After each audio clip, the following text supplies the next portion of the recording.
é um dos metais mais utilizados no mundo. Todos os dias, mais de 100 mil toneladas de cobre são produzidas. Somente a China consome mais de 14 milhões de toneladas por ano.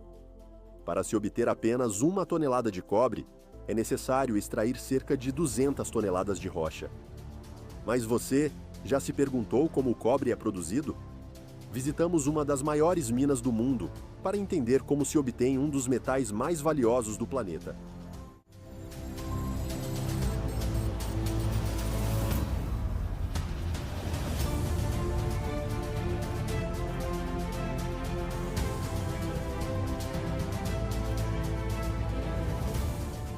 A civilização moderna simplesmente não poderia funcionar sem o cobre. Ele está presente em quase todos os aspectos do nosso dia a dia. Em motores, sistemas de aquecimento, fiações elétricas que abastecem as cidades. O cobre é um dos melhores condutores de calor e eletricidade, possui alta resistência à corrosão, é extremamente flexível e maleável, e ainda pode ser reciclado infinitas vezes. Mas afinal, de onde vem o cobre e como ele é extraído?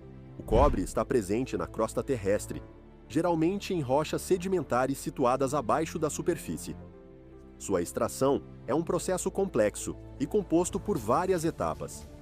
A primeira delas é identificar regiões com potencial para conter depósitos de minério de cobre por meio de estudos geológicos, análise de amostras e técnicas de prospecção para localizar áreas onde o metal esteja presente em concentrações economicamente viáveis.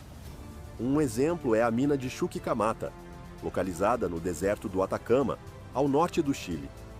Em meio a uma paisagem árida e extrema, essa escavação colossal é uma das maiores minas de cobre a céu aberto do planeta. Todos os anos, mais de 300 mil toneladas de cobre são extraídas de milhões de toneladas de rocha. Antes de alcançar o mineral valioso, é preciso remover camadas gigantescas de material estéril. Em algumas regiões, o depósito chega a 100 metros de profundidade, exigindo o uso de máquinas colossais e toneladas de explosivos. Para quebrar a rocha que contém cobre, são utilizadas perfuratrizes, que abrem cerca de 130 buracos, conhecidos como furos de sondagem, com até 16 metros de profundidade, o equivalente a um prédio de 5 andares. Em cada furo, é colocada uma poderosa mistura de nitrato de amônio, combustível e explosivo anfo, e depois são preenchidos com material estéril. A partir de uma distância segura, um operador aciona as cargas explosivas em série, com um intervalo de apenas 2 milissegundos entre cada explosão. A força é tão intensa que seria capaz de derrubar um arranha-céu inteiro. Esse padrão de detonação é planejado para fraturar o máximo possível da rocha rica em cobre, minimizando a dispersão e a produção de poeira. Quando o local está seguro, inicia-se o carregamento do material. Pás mecânicas gigantes recolhem as rochas e as despejam em caminhões de mineração de grande porte. É necessário 1 tonelada de minério para produzir apenas 6 quilos de cobre, o que significa que quase 200 toneladas de minério são extraídas para se obter 1 tonelada do metal. Esses caminhões, com capacidade de até 400 toneladas, são tão grandes que poderiam carregar até 300 carros. Eles têm quase 7 metros de altura. A operação da mina é controlada de forma remota, a partir de um centro de comando elevado, semelhante a uma torre de aeroporto, de onde tudo é monitorado. Mas como se transforma uma rocha escura em um dos metais mais usados no mundo? A separação do cobre do minério depende do tipo de mineral, se é óxido ou sulfeto. As rochas são empilhadas em áreas específicas chamadas de pátios de lixiviação, geralmente nas periferias da mina.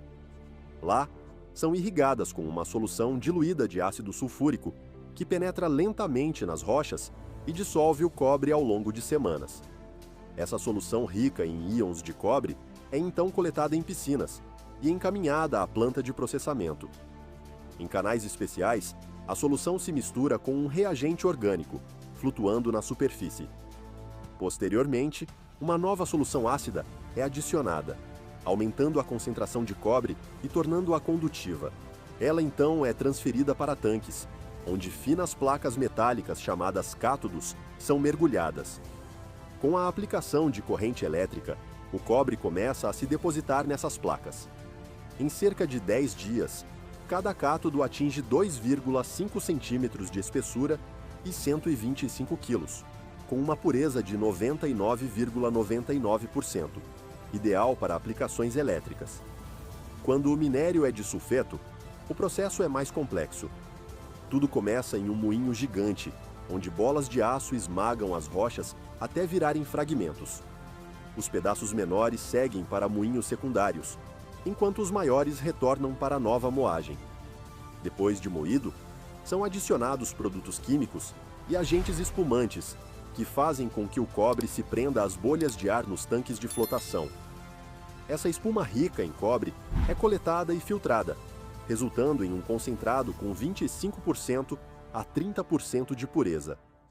Este concentrado segue de trem até uma planta de fundição, onde é misturado com areia sílica, o fluxo, que ajuda a remover impurezas durante o aquecimento. Em fornos a altíssimas temperaturas, a mistura vira um líquido incandescente. A escória, ferro e outros resíduos flutua, enquanto o cobre afunda, alcançando 60% de pureza. No segundo forno, a pureza aumenta para 98%. O cobre fundido é então despejado em moldes, formando grandes blocos chamados ânodos, que são resfriados com água e transportados automaticamente para a estação de lavagem. Em seguida, esses ânodos seguem para uma refinaria, a centenas de quilômetros de distância, onde atingem sua pureza máxima. Imersos em tanques com eletrólito ao lado de finas chapas metálicas chamadas cátodos, e com a aplicação de corrente elétrica, o cobre puro é transferido dos ânodos para os cátodos, enquanto as impurezas se depositam no fundo. O resultado é cobre com 99,99% de pureza, ideal para a fabricação de cabos de alta exigência.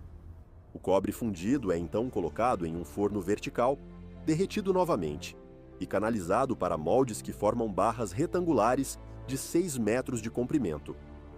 Essas barras passam por moldes resfriados com água e são transformadas em hastes de cobre com cerca de 7 milímetros de espessura.